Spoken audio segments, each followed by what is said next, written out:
Be me, 34 years old, spent the last decade of my life organizing sit-ins at corporate headquarters that exploit women in developing countries. Worked my way up from handing out flyers in grocery store parking lots to coordinating multi-state campaigns. Currently regional director for a nonprofit that runs intervention programs for trafficking victims. It's not glamorous, mostly consists of grant applications, coordinating with law enforcement, and holding the hands of women who've seen things I can't even imagine. But it matters. It fucking matters. Haven't spoken to Dad in about 4 months. Not because of some big blowout, just the usual drift. He thinks I'm wasting my time. I think he's willfully ignorant about how the world actually works. We've had this same argument for 15 years now. He's a contractor, built strip malls and office parks his whole life. Salt of the earth type who thinks hard work solves everything. Mom died when I was 19, breast cancer. After that, it was just me and him, and we never really figured out how to talk to each other without her as the buffer. Anyway, I'm home for what I thought would be a quick visit. Needed to pick up some of Mom's old jewelry from the safe, stuff I want to have before I move across the country for a new position. Bigger nonprofit, better funding, actual chance to implement policy changes at the state level. Dad's in the garage when I arrive, working on his truck. He barely looks up when I come in. Kitchen table, he says, which I guess means he already got the jewelry box out. I should just grab it and leave, but something in me wants to tell him about the new job. Some stupid part of me that still wants him to be proud. Walk into the kitchen. The jewelry box is there, but so is a stack of mail. My mail. Forwarded from my apartment. He's opened some of it. I feel that familiar anger rising up. The same anger I've cultivated and honed and learned to weaponize over the years. You opened my mail? He comes in from the garage, wiping his hands on a rag. It came here. Figured it was important. It's addressed to me. It's federal offense to open someone else's mail. He does this thing where he rolls his eyes without actually rolling them. Just this tiny movement that says everything about what he thinks of me. It's about your student loans. Thought you'd want to know they're threatening to garnish. And here we go. The student loans. Always the fucking student loans. Yes, I owe $87,000. Yes, my nonprofit salary is $43,000 a year. Yes, I'm on an income-based repayment plan that means I'll be paying until I'm 60. But at least I'm doing something that matters. I'm handling it, I say. By ignoring it, by being on a payment plan. Not that it's your business. He tosses the rag on the counter, leans against the sink. You're my daughter. It's my business when you're drowning. I'm not drowning. I'm doing important work. And here's where I should stop. I know I should stop, but I can't. I never can with him. I'm helping women who've been brutalized, who've been sold, who've been treated like property. I'm actually making a difference in the world instead of just building boxes for corporations to sell shit nobody needs. I watch his jaw tighten. He's got this tell, this little muscle that jumps in his cheek when he's really angry. Those boxes paid for everything you ever had, including the education you're now drowning in debt over. I didn't ask you to.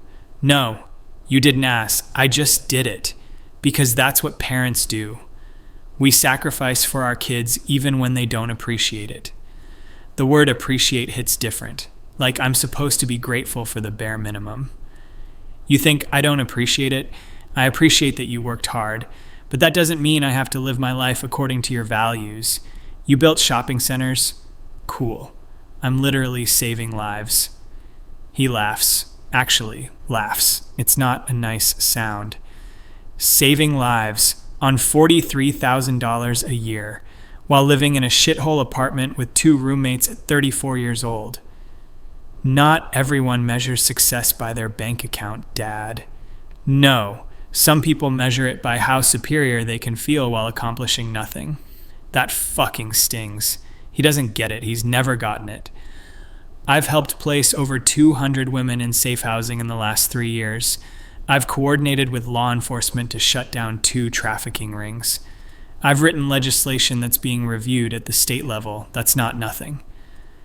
And what did you give up for it? The question throws me. What? What did you give up? You're 34. No husband, no kids, no house, no savings. You're living like you're 23. When does it end? When the work is done. The work is never done. There's always going to be another cause, another crisis, another reason to set yourself on fire to keep someone else warm. It's an old line. He's used it before. And it always makes me furious because it misses the entire fucking point. God forbid I actually care about something beyond my own comfort. You don't care about things. You care about feeling like you care about things. There's a difference. My hands are shaking now. I'm good at arguments. I've spent years in rooms with hostile city council members and dismissive cops and bureaucrats who see women as statistics. But my dad has this way of getting under my skin like nobody else. You don't know anything about my work. You've never asked, you've never visited, you've never shown even a shred of interest in what I do. Because watching you destroy yourself isn't interesting. It's heartbreaking. I'm not destroying myself. I'm building something meaningful. You're hiding. And there it is. The accusation he's been dancing around for years. Hiding from what exactly? From having an actual life. From the possibility that you might fail at something personal. It's easy to care about strangers. It's easy to fight for people you don't have to live with, who don't see your flaws, who think you're some kind of savior. It's a lot harder to build something real. I'm going to cry, and I hate it. I haven't cried in front of him since Mom's funeral. You think I'm hiding? I'm in the fucking trenches every day. I see things that would break you. I hold hands with women who've been raped and beaten and sold by their own families, and I help them rebuild. That's real. That's the most real thing there is. And then you come home to your empty apartment and feel satisfied that at least you're better than everyone else. I don't think I'm better than... Yes, you do. You absolutely do. You think you're better than me. Better than everyone who chose a normal life. Everyone who wanted a family and a home and some measure of peace. You think we're all sellouts. All cowards who took the easy path. He's not entirely wrong, and that makes it worse. I think most people are sleepwalking through life, yes. I think most people don't want to confront uncomfortable truths about how the world works. No, you think most people are beneath you, including me. That's not. You've thought it since you were 20 years old, since you went to college and took those classes and came back full of righteous anger at everything and everyone. Your mother and I, we were suddenly part of the problem. Everything we'd built, everything we'd done, it was all complicit in some grand system of oppression.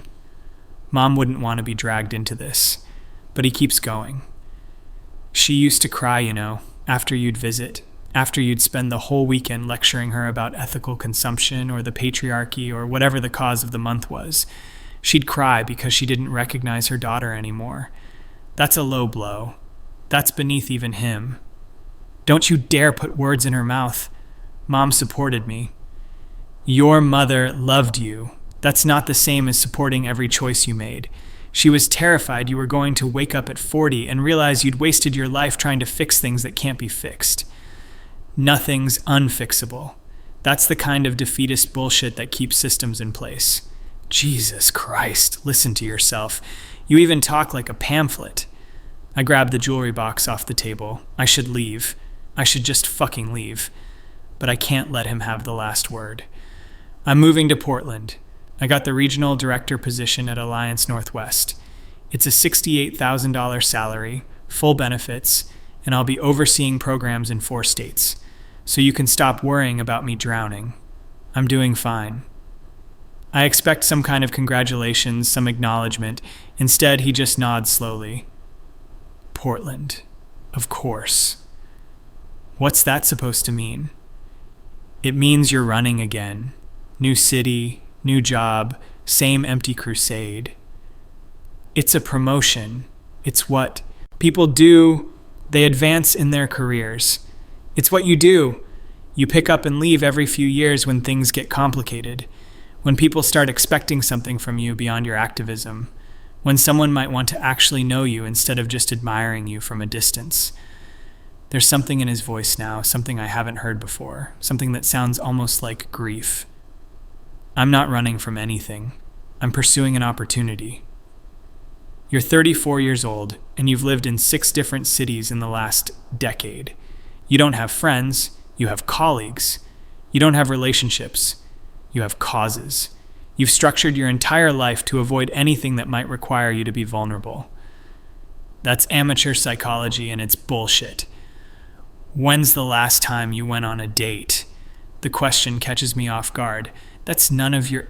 When's the last time you let someone get close to you? Really close, not just some ally in your movement or whatever. When's the last time you wanted something just for yourself, something that wasn't about saving the world?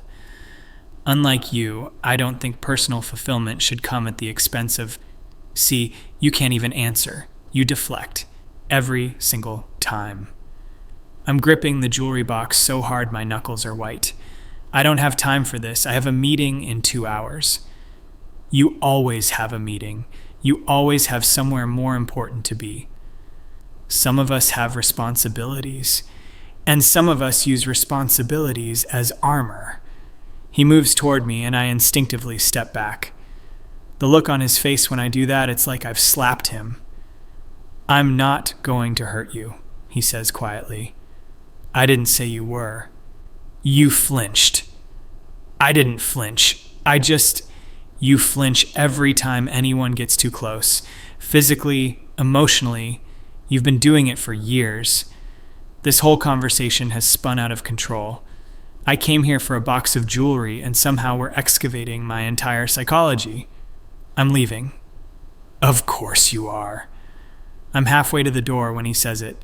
I paid off your student loans. I freeze. What? Last month. I paid them off. All of them. I turn around slowly. He's standing in the kitchen, looking at me with an expression I can't read. You... What? $87,000. Took most of my retirement savings. Figured you'd never dig yourself out otherwise. I don't know what I'm feeling. Shock, anger, something that might be gratitude but is tangled up with resentment. You had no right. I'm your father. I have every right. Those were my loans, my responsibility, and you weren't handling it. So I did. I was on a payment plan. That would have taken you 30 years and cost you double in interest. I fixed it. The word fixed ignites something in me. You fixed it. Just like you fix everything. Just like you think money solves everything. Money solves debt. That's literally what it's for. This isn't about money. This is about you not trusting me to handle my own life. You're not handling your life. You're drowning in debt, living in poverty by choice, destroying yourself for people who don't even know your name. They're not supposed to know my name. That's not the fucking point. The point is the work, not the recognition. And what happens when you've worked yourself to death? What happens when you're 50 and alone and burned out and you've got nothing to show for it but a lifetime of martyrdom? Better that than your life. Better that than building strip malls and watching TV and pretending that comfort is the same as meaning. The moment it's out of my mouth, I know I've gone too far. His face changes. That muscle in his jaw stops twitching. He just looks at me with this horrible, cold clarity. You really believe that? I should take it back. I should apologize. But I'm so angry. At him, at this conversation, at the fact that he paid off my loans without asking. At everything. Yeah, I do. He nods slowly, walks to the counter and picks up his truck keys.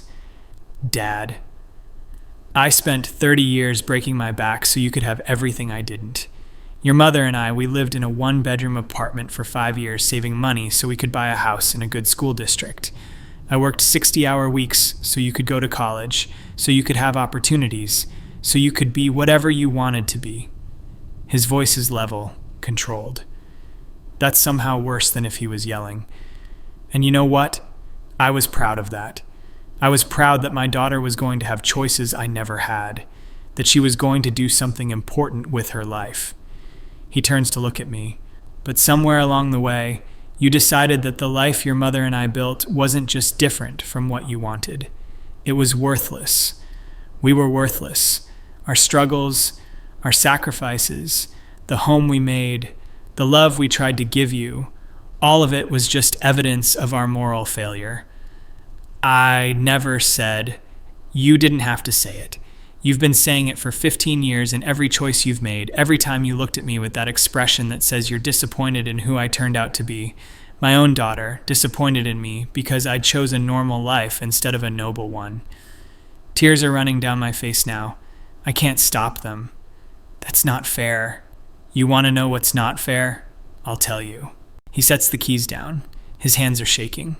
What's not fair is spending 30 years loving someone who fundamentally doesn't respect you.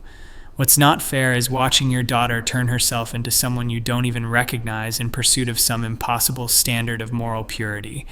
What's not fair is realizing that nothing you ever did was good enough because you committed the sin of being ordinary. Dad, please. What's not fair is knowing that I failed. That somewhere I failed so completely that my own child looks at me and sees a coward, a sellout, someone whose entire life adds up to nothing in her eyes. That's not true, isn't it? Be honest for once. When you think about me, what do you see? Do you see someone who loved you? Someone who tried his best? Or do you see just another cog in the machine, just another person who took the easy path? I can't answer, because he's right. Because some part of me does see him that way, and I hate that part of myself, but I don't know how to kill it. I thought so, he says quietly. He picks up the keys again. I'm going to leave for a few hours. You can let yourself out. Dad, wait! He stops at the door to the garage, doesn't turn around. I need to say something, and I need you to really hear it. My heart is pounding. Okay. He's quiet for a long moment. When he speaks, his voice is thick. I don't know when it happened. I don't know if it was something I did or didn't do, something your mother and I got wrong. But somewhere along the way, I lost my daughter. The little girl who used to build block towers with me, who used to fall asleep on my shoulder, who used to think I hung the moon. She disappeared. I'm crying harder now. I'm right here. No, you're not. You haven't been here for a long time, and I kept thinking, if I just gave you space, if I just supported you from a distance, if I just waited, eventually you'd come back. That whatever you were searching for, you'd find it, and then you'd come home.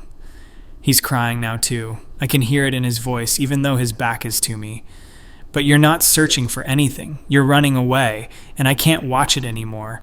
I can't keep pretending that this is normal, that it's okay, that my daughter is living some kind of noble life when really she's just disappearing. I'm not disappearing. I'm right here. I'm standing right here. Are you?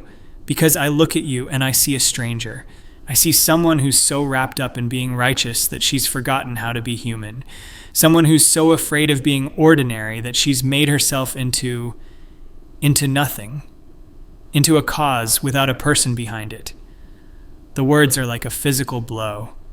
How can you say that? He finally turns around. His face is wet. I don't think I've seen him cry since Mom died. Because it's true, and because I'm your father, and I love you enough to say what nobody else will.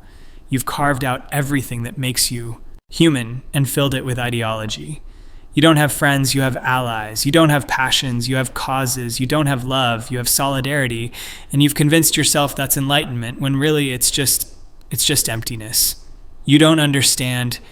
I understand that I have a daughter who would rather spend Christmas at a women's shelter than with her family.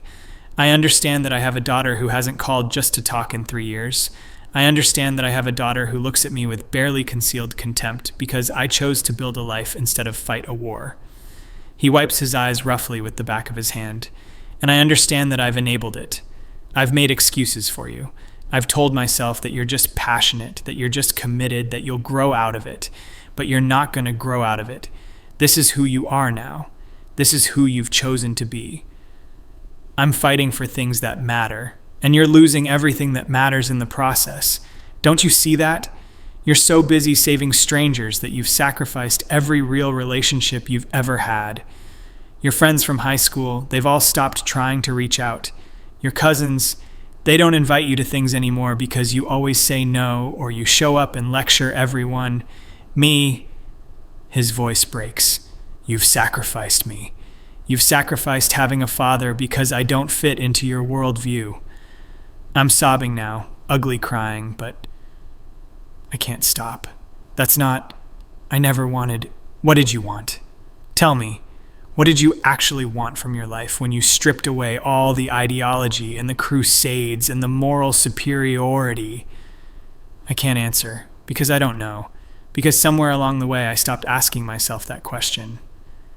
I wanted to matter, I finally whisper. You mattered. You mattered to me, to your mother, to everyone who loved you. But that wasn't enough. We weren't enough. We were just regular people living regular lives, and you needed to be extraordinary. He leans against the doorframe like he's exhausted. And you know what the worst part is? The part that keeps me up at night? I shake my head. I regret it. The words hang in the air. Regret what? Having you. The world stops. I hear the words, but they don't make sense. They can't make sense. What? I regret having you. I wish you'd never been born.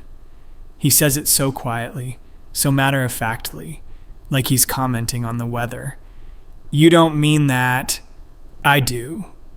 I've been thinking it for years, and I've never had the guts to say it, but I do.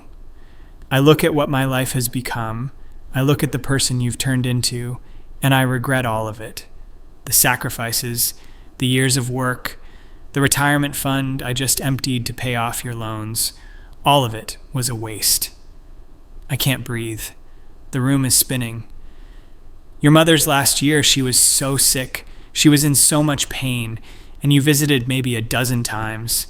You were always too busy, always another protest, or another crisis, or another reason you couldn't come home. And she never said anything because she didn't want to burden you with her expectations. He's looking right at me now. His eyes are red, but there are no more tears. But I saw it. I saw her heart break every time you canceled, every time you chose your work over her.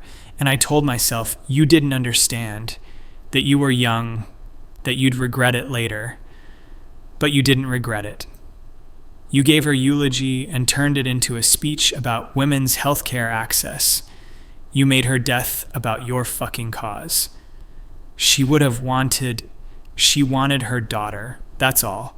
She just wanted her daughter to be there, to hold her hand, to tell her she loved her. But you were too important for that. You had to save the world instead. I'm shaking my head. This isn't happening. This can't be happening.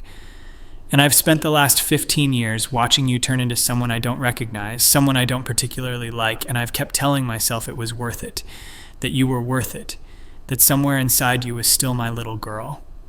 He picks up his keys, but she's gone, and what's left isn't worth what I gave up. The money, the time, the heartbreak, the watching your mother cry because her daughter thought she was too ordinary to love, none of it was worth it. Dad, please, I wish I'd never had you. I wish your mother and I had stayed in that one-bedroom apartment and taken the trips we always talked about and grown old together without the weight of a child who despises us. We could have been happy. We could have had a full life. Just the two of us. He opens the door to the garage. Instead, I got you, and you've made it clear every single day that you wish you'd gotten a different father, so I guess we're both disappointed. The door closes behind him. I hear his truck start. I hear it pull out of the driveway. I'm standing in the kitchen holding my mother's jewelry box, and I can't move. The words keep echoing. I wish you'd never been born. I wish I'd never had you. You weren't worth it. I don't know how long I stand there. Could be minutes. Could be hours. Eventually, I sit down at the kitchen table. The same table where I ate breakfast every morning before school. The same table where Mom helped me with homework. The same table where we used to play cards on Sunday afternoons. I open the jewelry box. Inside is the pearl necklace my dad gave my mom on their 10th anniversary, the bracelet I made her at summer camp when I was 8, her wedding ring, and a letter. addressed to me in her handwriting. It's dated 2 weeks before she died. My hands are shaking so badly I can barely open it. My darling girl, if you're reading this, I'm gone, and I hope your father remembered to give you my jewelry like I asked. I want you to have these things, not because they're valuable, but because they meant something to me, and you mean everything. I need to tell you something I couldn't say while I was alive because I didn't want you to feel guilty while I was sick. But now that I'm gone, I need you to hear it. I'm proud of you. I'm proud of your passion and your commitment and your desire to make the world better. Those are beautiful things. But I'm also worried about you. You've spent so many years fighting for others that I'm afraid you've forgotten how to fight for yourself, how to want things for yourself, how to let people love you. I know you think your father and I don't understand your work, your calling, but we understand more than you think. We understand what it's like to want to matter, to make a difference. We just found different ways to do it. We made a home. We built a life. We raised a daughter we love more than anything. That was our contribution. It might not change the world, but it changed our world. I worry that you look at what we built and see it as small, insignificant, too ordinary to matter. But love is never small. Family is never insignificant. The life we built together, the three of us, that mattered. I hope someday you'll let yourself build something like that. Not instead of your work, but alongside it. I hope you'll let yourself be loved by someone who knows all of you, not just the crusader, but the woman underneath. Your father loves you so much, more than you know.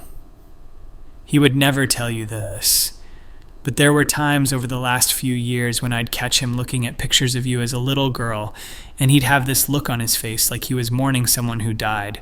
Don't let him mourn you while you're still alive, sweetheart. Don't let your causes consume you so completely that there's nothing left. Don't make the mistake of thinking that caring about humanity means you can't care about the humans right in front of you. I love you. I will always love you. And I forgive you for not being here as much as I wished you could be. I know you were doing important work, but please let yourself be happy. Let yourself want things. Let yourself need people. Let yourself be ordinary sometimes. There's no shame in it. All my love, Mom. I read it 3 times. Then I put my head down on the table and cry until I can't cry anymore. The house is so quiet.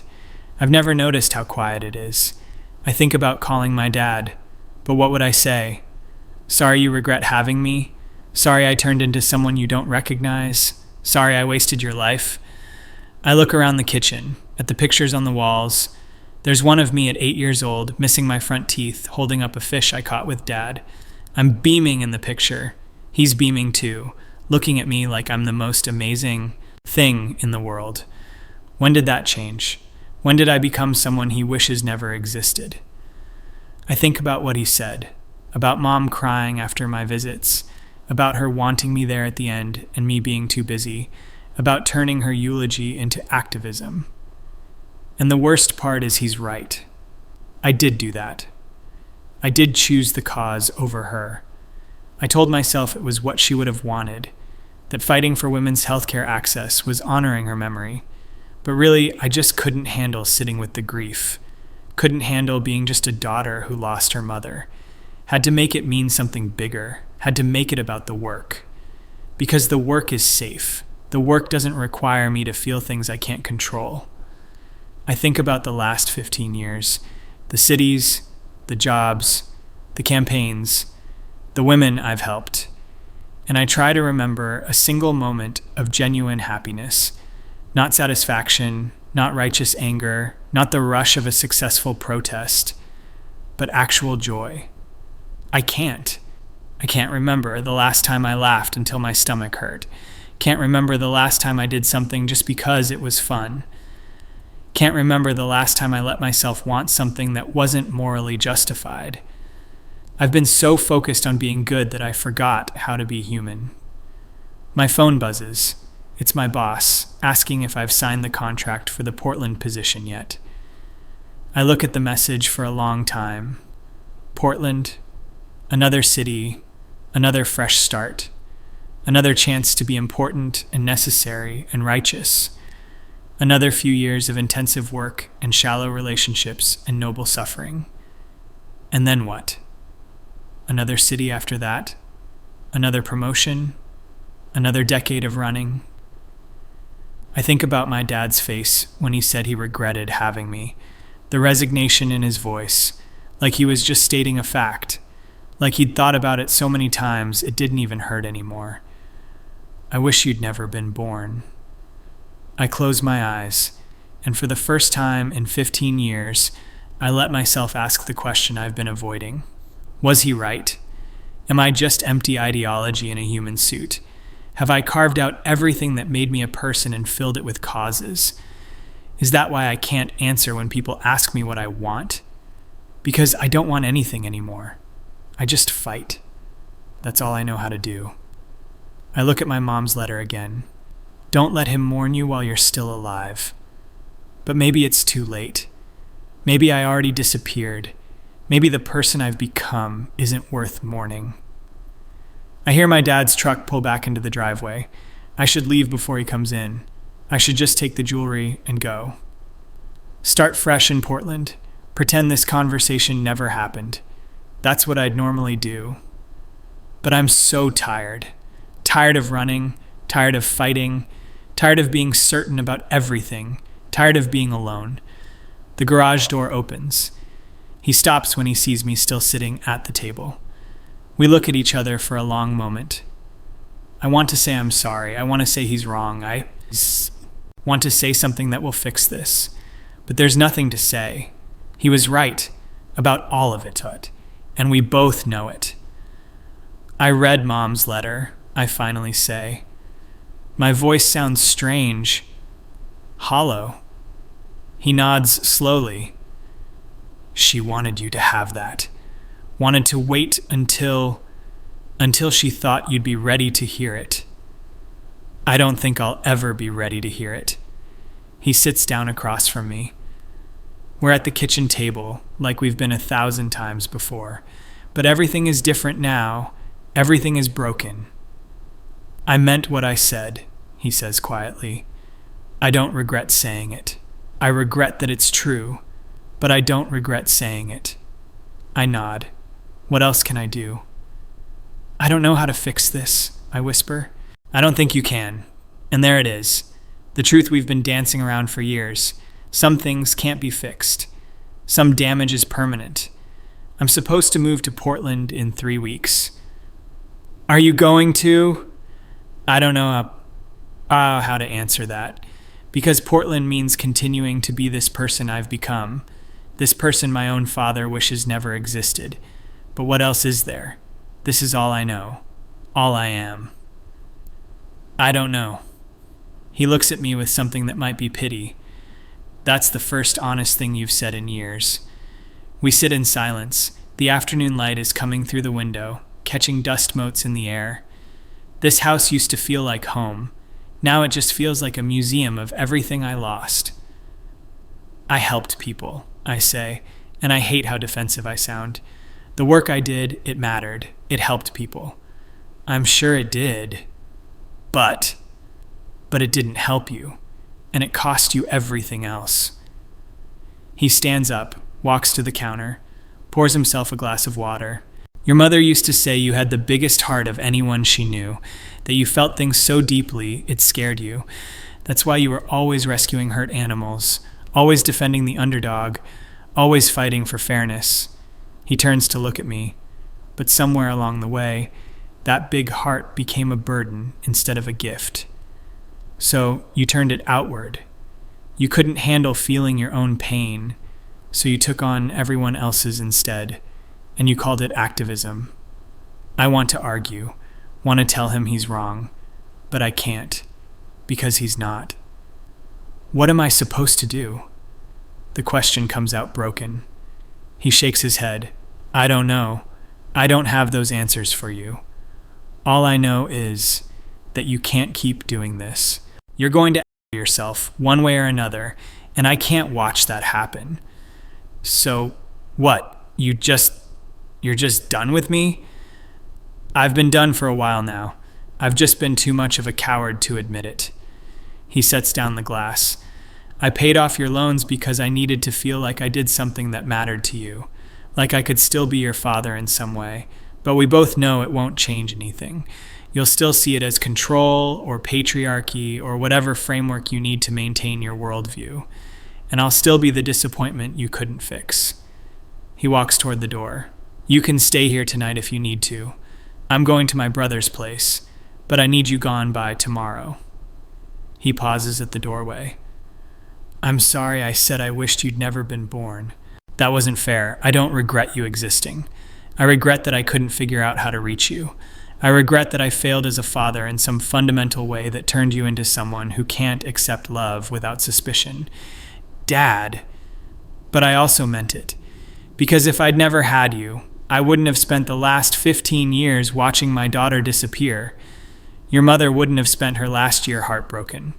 And you wouldn't have spent your entire adult life running from something you're too afraid to name. He doesn't wait for a response, just leaves. This time I don't hear the truck. I just hear the door close. Final. Absolute. I sit at the kitchen table in my childhood home, holding my dead mother's letter, and try to figure out who I am when I'm not fighting. Try to figure out what I want when I'm not saving someone. Try to figure out what's left when you remove the armor. The answer is terrifying. Nothing. There's nothing left. Just a 34-year-old woman in an empty house, whose father wishes she'd never been born, whose mother died disappointed, whose entire identity is built on a foundation of running away. I think about Portland, about the new job, about starting over, again. And I realize he's right about that too. I'm not searching for anything. I'm just running. Running from the fact that I don't know how to be loved. Running from the possibility that I might be ordinary. Running from the terrifying reality that all my fighting and crusading and sacrifice might not actually mean anything. That it might just be noise I made to avoid silence. I look at the picture on the wall again. Me at 8, holding that fish, beaming. That little girl had a father who loved her, a mother who loved her, a home that felt safe. When did I decide that wasn't enough? When did I decide that being loved wasn't as important as being right? I don't have an answer, and that might be the worst part. I don't have answers anymore, just questions I'm too afraid to ask. And a father who regrets ever having me. Some things you can't come back from, some things you can't fix. Some damage is permanent. I think this is permanent. I think I broke something that can't be repaired. Not in him. In me. I broke myself so thoroughly that even I can't find all the pieces. And now I'm just supposed to what? Go to Portland and pretend this didn't happen. Dive into the work and forget that my own father wishes I didn't exist. Keep fighting for strangers while the people who actually loved me slip away. The sun is setting. The kitchen is getting dark. I should turn on a light, but I just sit here, in the dark, in the quiet, in the ruins of everything I thought I was. My phone buzzes again. Portland. Decision time. I look at it for a long time, then I turn it off. I don't know what I'm going to do. I don't know who I am. I don't know how to fix this. But I know one thing. My dad was right. About all of it. And that knowledge is going to haunt me for the rest of my life. Because you can survive a lot of things. But you can't survive being the daughter your father wishes never existed. You can't survive that and stay whole. And I'm not whole anymore. I don't think I have been for a long time. I just didn't notice because I was too busy being righteous, too busy being important, too busy saving everyone but myself. The house is completely dark now, and I'm still sitting here, alone, like I've always been, like I always will be, because some things can't be fixed, and some people can't be saved, not even by themselves.